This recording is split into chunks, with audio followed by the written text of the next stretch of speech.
Ah, moleque doido, como é que vocês estão, rapaziada e moçada? Beleza? Deixa eu ajeitar aqui ó, o Diogão lá, fazendo o seu 360. E ele que vai fazer companhia aqui hoje para nós, nesse vídeo de fim de rodada do Campeonato Brasileiro. A oitava rodada do Brasileiro foi para o espaço nesta segunda-feira, dia 12, com um belíssimo jogo entre Santos e Ceará. Um belíssimo, ironia da minha parte, é claro, certo? Então, rapaziada, tá chegando agora, já faz o procedimento padrão, deixa o like, se inscreva no canal, ative o sininho. E se puder, mano, compartilha o vídeo aí com todo mundo aí, porque é um trabalho dos deuses acompanhar os jogos da rodada aí para fazer esse vídeo, certo? É isso. Começando a rodada por Fortaleza e Juventude, esse jogo foi no estádio Presidente Vargas, lá na capital cearense, e o Fortaleza deitou o cabelo para cima do time gaúcho, que toma gol para um caramba, né? Como se a gente tivesse alguma moral para ficar falando de defesas alheias. Mas é isso aí, daqui a pouco eu falo do Corinthians. O primeiro gol do Fortaleza foi do Juan Martín Lucero, o argentino, El Gato, fazendo 1-0 para o Fortaleza. 2-0 foi marcado pelo Marinho e pelo Breno Lopes. Se você nunca viu um gol dividido, veja. Entendeu? Na verdade, a jogada foi toda no Marinho, e aí o Marinho correu para concluir, mas o Breno Lopes chegou primeiro que ele e roubou o gol do companheiro. Ainda bem que os caras levaram na brincadeira, depois ficou tudo certo, o gol foi do Breno Lopes. Mas foi mancada. O terceiro gol foi do Pochettino, e foi um belíssimo gol, diga-se de passagem. O quarto gol do Fortaleza foi do Lucero de novo, né? Uma jogada do Kevin Andrade, deitou e rolou para cima da defesa do Juventude. E o quinto gol, fechando o placar, foi do Caleb, de cabeça, desviando um cruzamento que veio da direita. E o Fortaleza do Vojvoda fazendo uma belíssima vitória para cima do Juventude, que é bem ruinzinho, viu? Juventude é bem fraquinho, candidatíssimo aí à Série B, tanto que já está na zona do rebaixamento, né? Mas da tabela eu falo já já. No Maião, pois é, no Zé Maria de Campos Maia, em Mirassol, Mirassol 2, Corinthians 1, né? Dia das Mães, a defesa do Corinthians resolveu colaborar com o ataque, não sei como é que fala, Mirassolense, talvez seja isso. Mas colaborou lá com o ataque dos caras lá e o Mirassol acabou fazendo 2-1. O Corinthians fez 1-0 com o Kaká, mas antes disso, o seu Memphis Depay achou que tinha que se divertir, né? Segundo Rodrigo Vessone, e bateu um pênalti de cavadinha que o Walter fez a defesa. Pois é, o Walter estava caindo, mas deu tempo de voltar e fez a defesa. Parabéns, Memphis. É isso aí. Muito bom da sua parte, tá? O Mirassol virou o jogo no segundo tempo com duas bobagens, né? Aliás, a atuação do Corinthians foi muito, muito, muito ruim. Principalmente no segundo tempo, muito ruim mesmo. E o Mirassol virou com gols de Edson Carioca e Gabriel. E o Reinaldo, lateral esquerdo, de 70 anos, deitando e rolando para cima do nosso lado direito. E se fosse só esse o problema, tava bom, né? Mas o Corinthians não.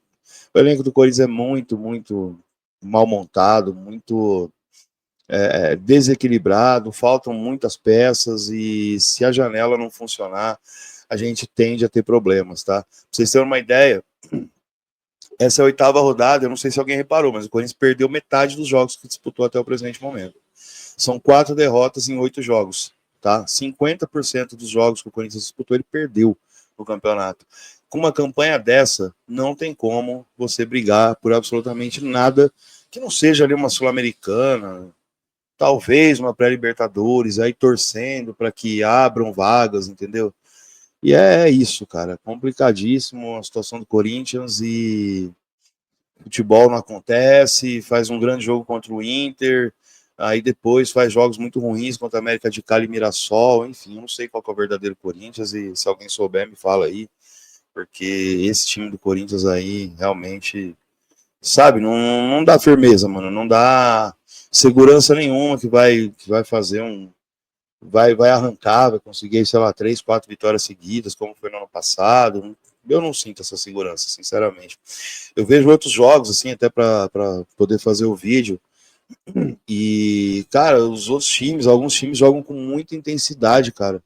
Muita intensidade, corre o tempo todo, e eu não vejo o Corinthians fazendo isso. Mas não é só correria, é correria inteligente, sabe? Os caras têm trocas de passe vertical, triangulações, não sei o quê, cobranças de bola parada ensaiada, e enfim, cara, e o Corinthians não tem nada disso, eu não vejo nada disso no Corinthians. Continua dependendo exclusivamente das individualidades, e quando elas não aparecem, a coisa fica difícil. Vai bem difícil mesmo. Tá? É isso. É isso. Vamos lá, mano. Continuando a rodada, Grêmio e Red Bull Bragantino empatariam 1-1 lá no Sul. O Bragantino continua na parte de cima da tabela. Os gols foram bem no finalzinho da partida, tá? Deixa eu só me ajeitar aqui, beleza. O Grêmio fez 1-0, gol do belga Amuso. Acho que é Amuso que fala mesmo. O gol foi de fora da área, limpou a jogada e tal, bateu de fora da área no cantinho do Cleiton ali sem chance de defesa. Mas o Grêmio dormiu na praça, como diria Bruno Marrone, e tomou um empate na sequência, gol do Isidro Pita. Ele mesmo, o paraguaio Isidro Pita, empatando o jogo, bateu no cantinho do Volpe, que aliás o Volpe fez uma defesaça nesse jogo, numa cabeçada do Lucas Barbosa, aquele atacante ex-Santos, que agora está no Red Bull Bragantino. Defesaça. Quem não viu, veja. Foi bem bonita a defesa do Thiago Volpe. Lá na Bahia, ainda no sábado, Vitória 2, Vasco 1. E o Vasco ainda ficou com 1 a mais no primeiro tempo, aos 30 minutos. O bom jogador Mateuzinho, meio atacante do Vitória, foi expulso depois de dar uma cotovelada no meio campo. O Vasco ainda faz 1-0, cruzamento do Piton para a cabeçada do Verrete. E o Verrete, no jogo aéreo, ele é matador mesmo, o cara sabe fazer gol. E uma pena que ele joga num time tão ruim. Mas no segundo tempo, o Vitória se ajeita e chega na virada, né? Com 2 gols do Renato Kaiser, aquele centroavante que já rodou um monte de time por aí, tá no Vitória e fez 2 gols e garantiu a vitória dos baianos, 2-1 para cima do Vasco da Gama. Virou, com 1 a mais. O time do Vasco é bem capenga também. Agora vai pegar Fernando Diniz pela frente, meu amigo. Boa sorte aí para os vascaínos que eles vão precisar, viu? No Rio de Janeiro, o Flamengo, grande rival do Vasco, fez 1-0 no Bahia, grande rival do Vitória. Pois é, trocaram de rival aí.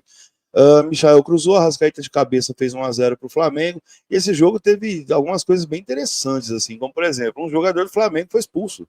Pois é, o Daronco expulsou o Gerson, logo o Gerson, hein? O Gerson foi expulso, não tinha como, né? Deu uma pisada violenta ali no Eric Pulga, aliás, igual a pisada que o jogador do pisão que o jogador do Mirassol deu no Ranieri, que é uma besta quadrada, e ao invés de ficar rolando no chão, levantou e seguiu o jogo, e o Mateuzinho ainda foi ajudar ele a levantar. O jogador do Corinthians, além de tudo, é cabaço, velho, eles não conseguem nem ficar no chão. O Matheus Bidô é uma rara exceção, né, naquele jogo contra o Inter, ele ficou lá no chão, valorizou pra caramba a jogada do Oscar Romero lá, e o árbitro acabou marcando o pênalti, mas no caso aí, o árbitro sequer deu amarelo, e o Ranieri saiu com um belo sangramento ali no tornozelo, e a jogada sequer foi revista pelo VAR. Parabéns, Corinthians, é isso. Tá, aprendam com o Eric Pulga, que ficou rolando lá até o Gerson ser expulso. E depois ainda no long gol do Luiz Araújo, cara. Ele não marcou um pênalti nos acréscimos. Não marcou um pênalti, também não foi pênalti, mas tudo bem, né? No Maracanã, Flamengo, muita coisa acontece. Né? Enfim, o Flamengo acabou vencendo por 1-0 e fica na parte de cima da tabela. O Sport estreou Antônio Oliveira, sim, o nosso ex-treinador Antônio Oliveira estreou pelo Sport e conseguiu uma proeza, ser vaiado com 20 minutos de jogo e ser chamado de burro. É isso que estava no comando do Corinthians ano passado. O Cruzeiro, que não tem absolutamente nada que ver com isso, passou o carro para cima do time do Sport, que é bem ruinzinho, e assim como o Juventude, briga lá na parte de baixo da tabela. O Cruzeiro abriu o placar, o gol foi contra, né, do Igor Cariús, e depois fez o segundo gol com o Caio Jorge, que está metendo gol, e o Matheus Pereira fez os últimos gols, e o jogo acabou mesmo 4-0 para o Cruzeiro, uma goleada daquelas do Cruzeiro para cima do Sport em plena Ilha do Retiro. O time do Sport é bem ruinzinho também, e o Corinthians sofreu para ganhar dele. Já no domingo, Arena Barueri, Palmeiras 1, São Paulo 0, gol já nos estertores da partida, no finalzinho do jogo. Gol marcado pelo Vitor Roque, né? A jogada foi marcada em impedimento antes do árbitro confirmar o gol. Mas ele estava ali numa posição que, cara, sinceramente, as linhas do VAR ali não dá para saber se estava impedido, se não estava. Bom, enfim. Vitor Roque não tem nada a ver com isso, fez o gol, 1-0 Palmeiras, ganhou e é líder. Na Arena MRV é um jogo da hora, mano. Um jogo bem movimentado, assim. O primeiro tempo não foi tão legal, mas o segundo tempo foi bem legal. O Lianco, que acha que é craque, né? O cunhado do Maicon, que é outra porcaria, foi sair jogando de cavadinha, deu no pé do Canóbio, que pegou de primeira e fez 1-0 para o Fluminense.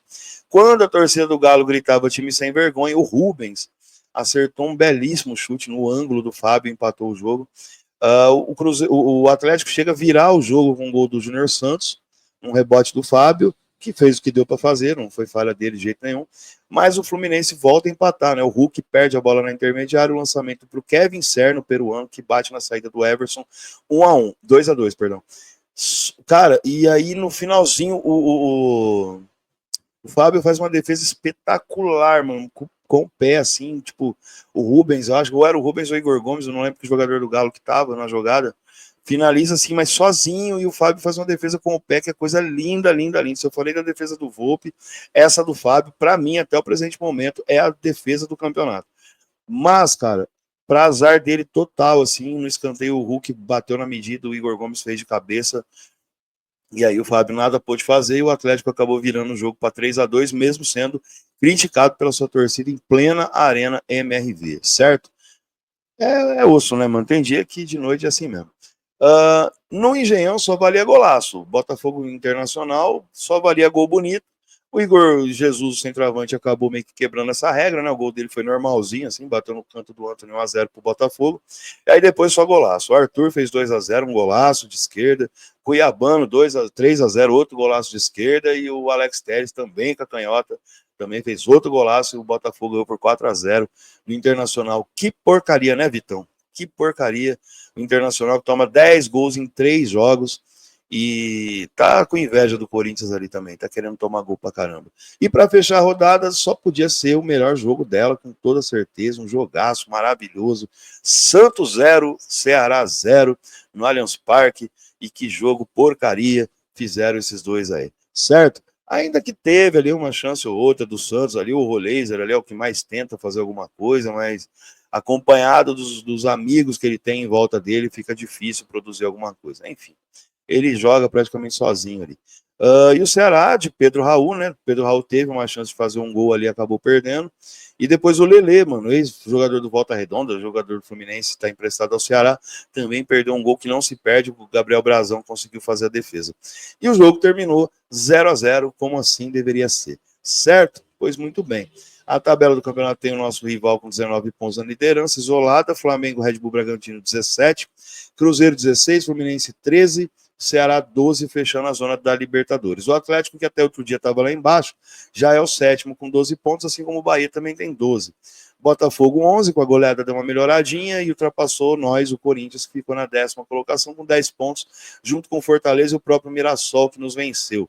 O Inter é 13º, assim como o Vitória também tem 9 pontos, o rival Grêmio 9, o São Paulo, que perdeu o Palmeiras, tem 9 pontos, perdeu sua invencibilidade, né? Só tinha empatado e ganhado um jogo, perdeu o primeiro jogo do campeonato aí o São Paulo, mas como tem um monte de empate, tá lá na beira da zona. Na zona do rebaixamento, Vasco e Juventude, que são bem fracos, tem 7. O Santos, que eu ainda acho que dá para se recuperar, porque tem ali, tem um grande time, maravilhoso, sensacional. É melhor que muitos desses aí que estão acima dele. Tem 5 pontos. E o Sport é o lanterninha com 2 pontos. Eu acho que o Sport, sinceramente, com o Antônio Oliveira, mano, já foi, mano. Já pode contar aí com quantas rodadas o Antônio Oliveira vai ser demitido do Sport, tá? Na minha sincera e honesta opinião. A nona rodada que tem clássico para nós pela frente, começa no sábado com um duelo nordestino, né? Ceará Sport. São Januário tem Vasco e Fortaleza. No Morumbi tem São Paulo e Grêmio, duelo dos tricolores. E aí no domingo às 16 horas, jogo da TV, Corinthians e Santos. Vamos para cima, Corinthians, vamos ganhar esse jogo, por favor, pelo amor de Deus. Deixa o Santos na penúltima colocação. Bavi na Fonte Nova, Bahia e Vitória também às 4, assim como Juventude e Fluminense lá no Jacone. Às 6h30 da tarde, às 18h30, tem Flamengo e Botafogo no Maracanã. E no Cícero Souza Marques, o novo estádio do Bragantino, tem Bragantino e Palmeiras. Olha que jogo interessante isso daí. Tem mais clássico pela frente, ó. No Mineirão, 20h30 no domingo, tem Cruzeiro Atlético Mineiro, fechando a rodada também às 20h30 no domingo. Obrigado, CBF, meu vídeo vai sair no domingo ou na segunda. Internacional recebe o Mirassol e vai tentar se recuperar no campeonato. Rodadinha boa para nós ganhar aí do Santos, aí que não vem nada bem no campeonato, até porque na sequência o Corinthians tem o Atlético Mineiro e o Atlético deu uma recuperada aí junto com Hulk, Rubens, Rony, o caramba, Igor Gomes, que fez o gol aí, o Lian, com a galera toda lá do Galo lá, até o Fausto Vera, parece que tá jogando bem lá, segundo eu andei olhando. Beleza? Rapaziada, é isso, mano. Rodada passada limpo, foi pro espaço. Um abraço, tamo junto. Diogão se despede de vocês. Eu também. Se você não fez o procedimento padrão, faça. Deixa o like, se inscreva no canal e ative as notificações. Eu volto para falar da nona rodada. Na verdade, eu volto antes, mano. Eu volto no pré-jogo de Corinthians e Racing na quarta-feira, aí junto com meus companheiros do Fala Muito Fiel.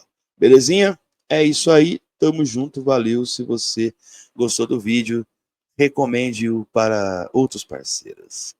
Moleque, certo? Tamo junto. Nossa situação tá nada boa, eu tô rindo aqui, tô rindo pra não chorar, porque o bagulho tá feio.